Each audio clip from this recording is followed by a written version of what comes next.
Okay, Oscar fans, we have here with us the ultimate Oscarologist, Dave Karger, host of 31 Days of Oscar on Turner Classic Movies, of course, and host of almost everything Oscar out here in Hollywood. Uh, Dave, set up 31 Days of Oscars for us this year because it's done alphabetically, the movies, right? That's right. And I think there's so much that's complex and complicated in the world today, but not 31 Days of Oscar on TCM. We did it very simply. We started with movies that begin with A and then we end with Z, on May 1st. It's just simple. So it creates for some weird transitions, but at the same time, it's also fun to see this kind of grab bag. Like we're in the P's right now. So it's, Pillow Talk and Places in the Heart and Poltergeist. But, I got to introduce Mildred Pierce on TCM. Wow. Joan Crawford's Oscar-winning role. I mean, come on. It doesn't get me any better than that. So, Oliver. It comes close, though. You've got 3 of the 4 Star is Borns coming up soon, too.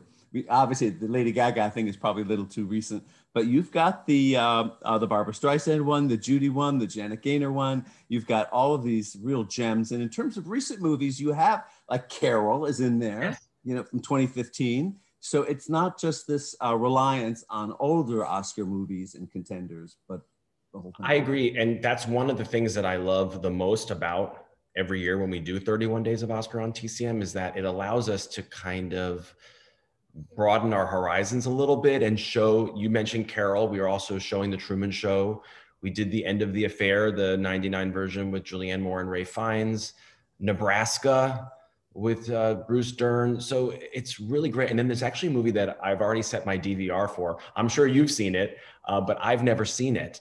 And it's from the 80s called Twice in a Lifetime. I've heard of it, I've never seen it. Yeah, and it's Amy Madigan's Oscar-nominated performance from the 80s, and I wasn't familiar with it. So I think it's showing at like 3 a.m. So I've already set my. I can't wait to see what her performance is like. These little intros that you do when you set up the movies, those are so much fun, of course, and it gives things context. You mentioned The Truman Show, for example. That's one of the great bizarre award stories of all time, of course. Jim Carrey won the Golden Globe. His co-star won. Ned Harris won. And then it heads into and I think it won it won a ton of Golden Globe. Then it headed into the Oscars, and Peter Weir, the director, was nominated. The screenplay was nominated. Harris was nominated, but Jim Carrey was not, and it was not up for Best Picture. So it's one of those things that, well, it's certainly one of the best directed movies of the year. It's certainly one of the best acted movies of the year. It's certainly one of the best written movies of the year, but it's not one of the best pictures of the year. Yeah, I don't get it. I don't either. I don't. Yeah, that was an oversight, wasn't it? Was that the year of Thin Red Line? I can't remember exactly. Yeah, I wonder what got the spot over it. I'm sure your viewers will know.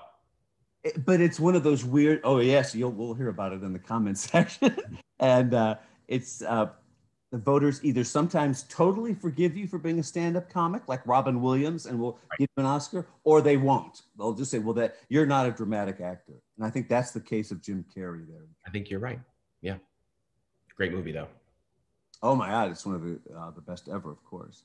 Do you have any special ones from the whole month that are just personal favorites? Well, I mean, All About Eve is my absolute favorite movie of all time. Well, we live it in this profession every day. I know, it's so true. For me, I already said it, but for me, Mildred Pierce, I just love that movie. We showed Jezebel, which was great. Betty Davis. So I love all those ones. We're showing 2001 is part of the series, and I'm a huge fan of that, and always happy to watch that, and hope that it makes a little bit more sense each time I actually watch it. And it doesn't, but that's okay. Maybe one day it will. But I love it. So yeah, it's just a great Alice Adams. We showed early, Katharine Hepburn. So that it's just great to see all of these different ones and not always the super obvious ones too. And when you do your intros, do you have a style? Are there certain things you like to call out as a signature of your intros? Well, I found as the years have gone on, I like to do less and less plot description, because the people are about to see the movie. And the last thing I want to do is say too much about the plot. And that's something that I learned early on when I think I was giving too much, I was setting up too much plot. So now there's two things I really like to focus on.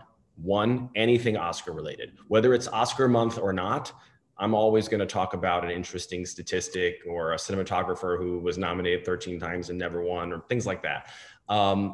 But for me, it's a lot of the thing that I like to include is the behind the scenes, who got along, who had a good working relationship, who then worked together 4 more times after this movie, just to kind of set people up for the working relationships so that they can get an idea of how things might have been going behind the scenes. And then the other thing I love to do is to tell people if there's like a really quick cameo in there by someone who was just rising. If Ava Gardner, had one of her first uncredited appearances in this movie, look out for it here. I like to do that and just help people keep their eyes peeled.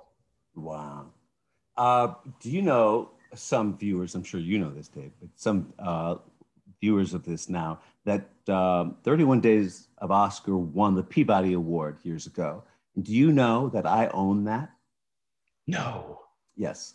When Robert Osborne's estate was put up, included in there was a program to the second Oscars. So I bought that. And I bought his Peabody for 30, the Oscar coverage that today has become what you are now presenting to the public.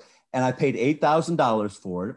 And I'm in the process of donating it now, along with my entire awards collection, to the J. Penske Foundation, where I work, where we hope to be able to put it on display, maybe it's just in the offices or someplace for people to see it. But we're taking good care of the Turner Classic Movies Oscar, Peabody for Oscar coverage. I love that. I have Robert Osborne used to have his own film festival before TCM had their film festival. He had his Robert Osborne Film Festival, and the trophy is called the Osbo, and it's in his likeness. And I have a very generous friend who found one on eBay and bought it for me and gave it to me as a gift. So at my home in LA, I have on my table next to my TV a Robert Osborne statue, which is a prized possession, to be sure. Oh, wow, yes. He was a great guy. And a Gold Derby guru years ago. Let's talk about that, Dave. This year, my God, it's all over the place. And Best Picture is one of the toughest calls of all time, because we've got this ranking system that is not true of the other categories. And we're all hearing from voters now, and we're hearing a lot of different things. Yes, Nomadland, according to our count, has the most number ones, but not the most number 2s or 3s. Those are going to movies like Chicago 7, and believe it or not, Judas and the Black Messiah is almost on everybody's ballot somewhere in those top 3 rungs. Boy, anything can happen here Sunday. How do you think it's going to size up? Wow. I mean, I have to say, in the past 6 or so years since I left Entertainment Weekly, I'm talking to voters less than I ever was. Okay. So I totally defer to you, but I just don't see how Nomadland loses. I mean, I hear what you're saying, that maybe for some people, Nomadland is a top choice or it's down further, but I don't really get the sense that it's like some of these other movies that were big number ones in the past that would not have gotten number 2s and 3s. I still think that people who don't have Nomadland number 1 could still very well put it pretty high on that ballot. I mean, and the only movies I could see maybe upsetting are Minari, Chicago 7, or Judas and the Black Messiah. Although then I hear a lot of people who are doing Promising Young Woman number 1. I know. That's my movie of the year. I know. Oh, really? See, for me, it sounded better. Oh, do you? Right. Well, that's a great choice. Which has no chance of winning, of course. No. It's coming out, unfortunately, way down below. I think if the Chadwick Boseman candidacy wasn't there this year, I think that Riz Ahmed could have had a serious chance to win. Yeah.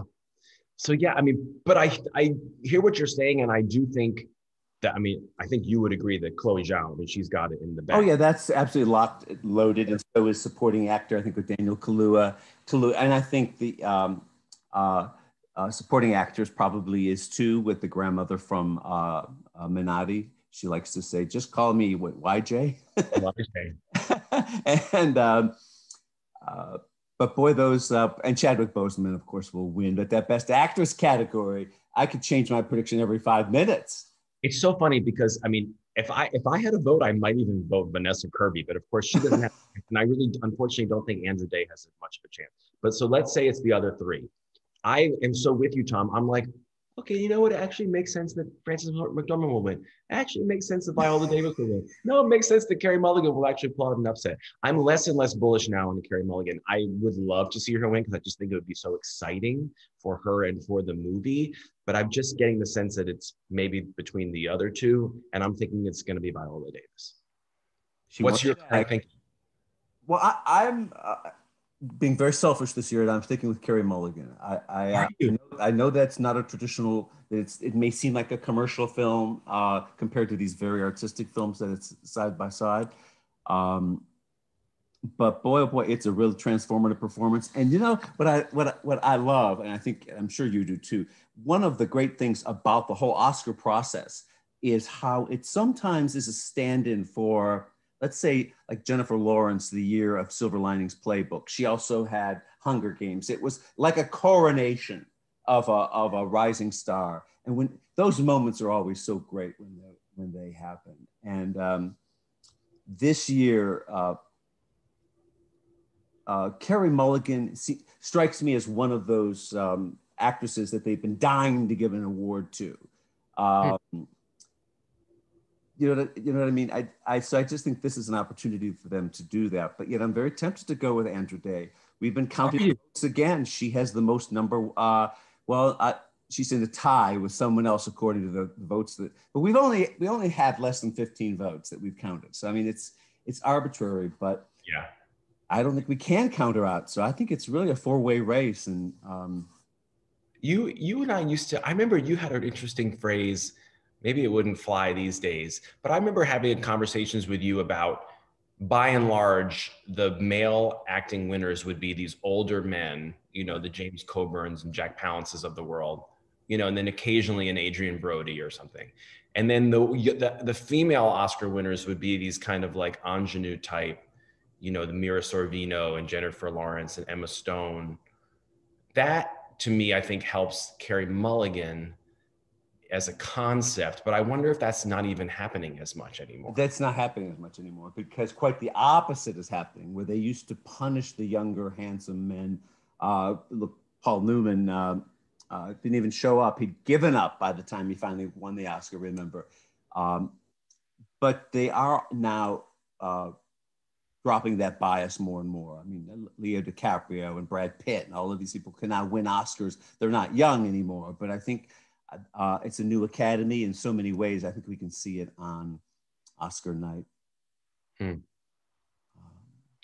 you think, Tom, that the Academy members, because there are so many people talking about this concept of, for the first time, 4 performers of color winning the acting awards, do you think that there are voters who like that idea and that helps guide them? So let's say they've already voted for Daniel Kaluuya, Chadwick Boseman, and Yoo Jung-yoon, and they're not sure what to do with Best Actress, and they love Viola and Carey and Fran.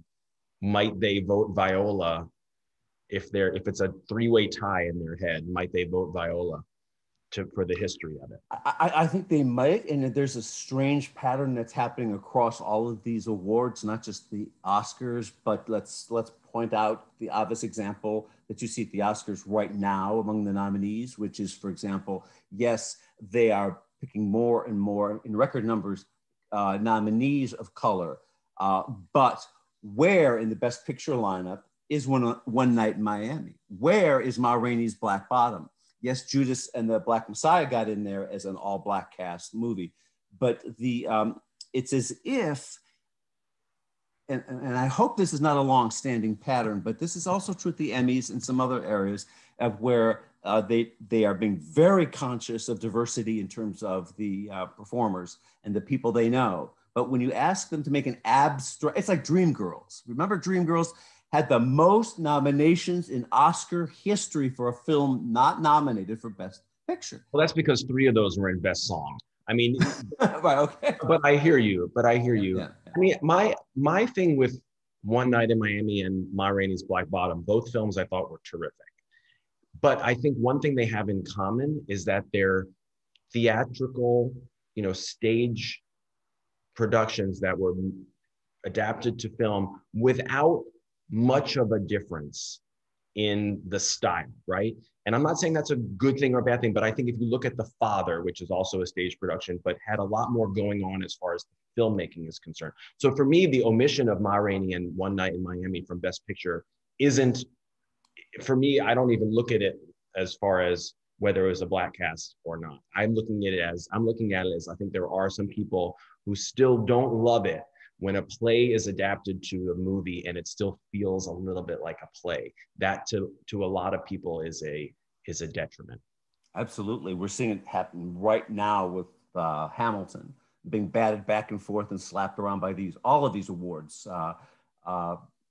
Because it's a filming of a stage production, where does it belong, at which award show? And it did not do well at the Golden Globes, or was it SAG where it was eligible? I've lost track in my mind. It was eligible, and Daveed Diggs was nominated. It was eligible for TV film. So, but yet, Dave, we're living in a world where all of these lines of communication and delivery services are all going to become the same thing someday, right? I mean, it's all converging. It's converging media. Does that mean someday we only have one award left? What will I do for a living? What will we all do, Tom? I know. You've got the Oscars. They have to hang on just for a couple more decades until we're gone. Well, let's make sure they do that. I don't know. What else should we say before wrapping up here? I mean, what's your thought on the ceremony this Sunday? You think it's going to be, how is Steven Soderbergh going to make it feel cinematic? That's my big question. I know. But look, everybody was skeptical before the Emmys, and I think they pulled off a really. The Emmys were great. The Emmys were great because you know why the Emmys were great? Because they were weird. And Jimmy Kimmel leaned into the weirdness of it all, with Jennifer Aniston putting out a fire in a waste paper basket with a fire extinguisher. Like, I want that, but I don't see the Academy going for that. I don't know. But I keep hearing Steven Soderbergh saying he wants it to feel cinematic and joyous, which is great. And I think if anyone can do that, it's Steven Soderbergh. He's a genius.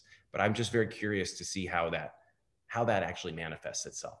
Also, how it manifests aren't they trying to structure it as a movie itself too, not just have, and then one day they say, yes, masks will play an integral part of the storytelling. And then they say, no, they're not. But masks will be involved, but we can't. But whatever it is, it's going to be special. It's going to be fascinating, and it will be, unfortunately, regardless of the fates, it'll be poorly rated compared to past shows, because that's what's the trend is now. I know, and people are gonna, all the anti-Hollywood people are gonna love all that. Oh, see, the Oscars had the worst ratings ever, but it's still a big deal in the TV landscape. So, and it's gonna come back. And just think, next year, a year from now, the headline will read, Oscars ratings up from last year. That's a good way. That's a good way to think of it. I like that. Well, thanks, Dave. Get in there and make your predictions before Sunday at Gold Derby, please. I'm on it. Got to score. And everybody watching this, do the same. You're up against 6,000 other users at Gold Derby and 28 smart guys like Dave Karger here, who has very, very often come in first among our contest of experts. Not lately. Not lately for me either, but Dave, used to kick our ass every year. Well, it's nice to see you, Tom. Same here. Thanks, Dave. All right, you got it.